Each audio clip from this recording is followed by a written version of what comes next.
नाम मोहम्मद जाहिद है और हमने स्टार्ट कर रखी है एडोब फोटोशॉप के कोर्स की क्लासेस। तो हम बेसिक में हैं। इससे पिछली वीडियो में हमने बताया था कि एक सादा सा और खूबसूरत सा विजिटिंग कार्ड आपने कैसे क्रिएट करना है बेसिक लेवल पे। उससे पहले हमने बात की थी टूल्स पे कि टूल्स कैसे होते हैं, इनको आपने कैसे इस्तेमाल करना है, फॉर्मेट्स क्या होते हैं, लेयर क्या होती है, उनको कैसे इस्तेमाल करना है, फॉन्ट के बारे में बात की थी, टूल्स के बारे में। और पिछली जो वीडियो है उससे हमने प्रैक्टिकल क्लासेस स्टार्ट कर दी थी। अगर अभी तक आपने मेरे चैनल को सब्सक्राइब नहीं किया तो सब्सक्राइब करें और बेल आइकन प्रेस करें ताकि मेरी हर आने वाली वीडियो का नोटिफिकेशन आप तक पहुंचता रहे। और जो दोस्त मेरे वीडियो को पहली मरतबा देख रहे हैं, अगर वो एडोब फोटोशॉप को सीखना चाहते हैं तो वो मेरे चैनल पे जाएं और एडोब फोटोशॉप की प्लेलिस्ट में तमाम कोर्सेज हासिल कर सकते हैं। तो दोस्तों स्टार्ट करते हैं। आज का हमारा जो मौजू है वो है एक एडमिशन फॉर्म। एडमिशन फॉर्म कोई भी बंदा एडोब फोटोशॉप में तकरीबन नहीं बनाता, क्योंकि एडमिशन फॉर्म बनाने के लिए माइक्रोसॉफ्ट, एक्सेल, पावर पॉइंट और एमएस वर्ड में लोग एडोब और एडमिशन फॉर्म क्रिएट करते हैं। लेकिन हम एडोब फोटोशॉप में क्यों करने जा रहे हैं, वो इसलिए कर रहे हैं कि ताकि जो बंदे यहाँ एडोब फोटोशॉप को सीखने के लिए बैठे हैं और मेरी वीडियो देख रहे हैं, उनको पता चले, बेसिक पता लगे ये टूल कैसे इस्तेमाल होते हैं और इनका इस्तेमाल कहाँ कहाँ होता है और लेयर्स क्या हैं और इनका इस्तेमाल कहाँ होता है। तो मेरा मकसद ये है कि आपको बेसिक मालूमात हो, नहीं तो एडमिशन फॉर्म तकरीबन कोई नहीं बनाता एडोब फोटोशॉप में। तो दोस्तों हम स्टार्ट करते हैं।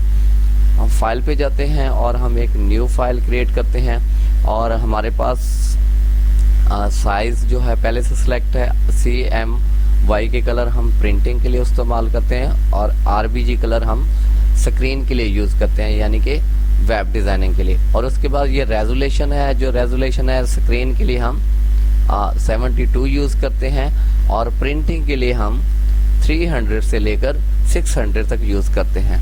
तो दोस्तों हम यहाँ पे क्लिक करते हैं तो हमारे पास एक A4 साइज का पेपर यानी कि हमारा फॉर्मेट सामने आ चुका है। और आपको बताता चलूँ कि हम जितना भी प्राइवेट सेक्टर हैं, सोशल सेक्टर हैं और गवर्नमेंट सेक्टर हैं, वहाँ पे जो प्रिंट आउट पेज इस्तेमाल होता है वो A4 होता है, तो इसलिए हमने A4 इस्तेमाल किया। और एडमिशन फॉर्म क्रिएट करने के लिए हमें रेक्टेंगल की ज़रूरत होती है, तो यहाँ पे हम बात करते हैं, ये हमारे पास शेप्स में रेक्टेंगल है, यहाँ पे हम क्लिक करते हैं। हम देखिए हमारे पास एक रेक्टेंगल बन चुका है। लेकिन यहाँ पे बात के जब आप किसी और चीज़ पे क्लिक करते हैं तो आपका रेक्टेंगल यहाँ से गायब हो जाता है। तो हमने रेक्टेंगल पे कैसे काम करना है, कैसे क्रिएट करना है, सबसे पहले हम इस बात पे चलेंगे। हमने यहाँ से न्यू फाइल सेलेक्ट की और यहाँ हमारे पास पेज ओपन हो गया। यहाँ पे हमने एक न्यू लेयर सेलेक्ट करनी है। हमारे पास न्यू लेयर सेलेक्ट हो चुकी है। उसके बाद हमने यहाँ से कोई रेक्टेंगल लेना है। यहाँ पे पहले रेक्टेंगल की हमने सेटिंग करनी है। तो हमारे पास रेक्टेंगल बन चुका है, लेकिन हम जैसे क्लिक करते हैं ये गायब हो जाता है। इसको हमने यहाँ पे परमानेंट कैसे यूज़ करना है, तो हम हमारे पास ये देखें जो हमने सेलेक्ट किया है, यहाँ पे हमारे पास लेयर्स में यहाँ खड़ा है, हम यहाँ पे डबल क्लिक करेंगे और हमारे पास एक ऐसा ऑप्शन खुल जाएगा। हमारे पास एक स्ट्रोक है, ये तमाम लेयर्स हैं, आप इस्तेमाल कर सकते हैं, मुख्तलिफ इनके फंक्शन है, लेकिन हमने स्ट्रोक पे काम किया है। हम करना है, हमने डबल क्लिक करनी है। तो हमने यहाँ पे सबसे पहले हमने इसका कलर चेंज करना है। तो जैसे हम क्लिक करेंगे हमारे पास कलर ओपन हो जाएंगे। हमने यहाँ पे ब्लैक कलर को सिलेक्ट करना है और यहाँ पे ओपन कर देना है। बाकी हमारी बात ये है कि इसको हमने रेक्टेंगल को कैसे स्ट्रोक करना है। आप जितना चाहे स्ट्रोक कर सकते हैं। ये देखें हमने फॉर्मेट बनाना है छोटा सा, तो हम यहाँ पे हमने रेक्टेंगल को बहुत ज़्यादा लाइट कर दिया है। चलो दोस्तों कोई बात नहीं, हम आज ये हमारा रेक्टेंगल है जो इस शेप में आ चुका है। हम देखें जहाँ पे भी हम रेक्टेंगल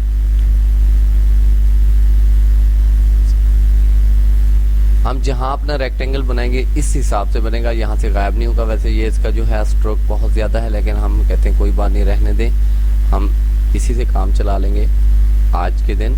तो दोस्तों हमने सबसे पहले जो है हमने यहाँ पे रेक्टेंगल सेट कर लिया। हमने एक न्यू लेयर क्रिएट करनी है और सबसे पहले हमने क्या करना है, रेक्टेंगल एक बनाना है यहाँ पे। ये किस लिए बना रहे हैं, हम एक पेपर मार्जिन के लिए बना रहे हैं कि जब हमारी ये प्रिंट होने के लिए जाए तो यहाँ जो हम काम करें इस बॉर्डर के अंदर हो और प्रिंटिंग में कोई ऐसा मसला ना हो कि यहाँ साइड से कहीं प्रिंटिंग आउट हो जाए और हमारी सारी मेहनत चली जाए। दोस्तों सबसे पहले हम एक लोगो होता है,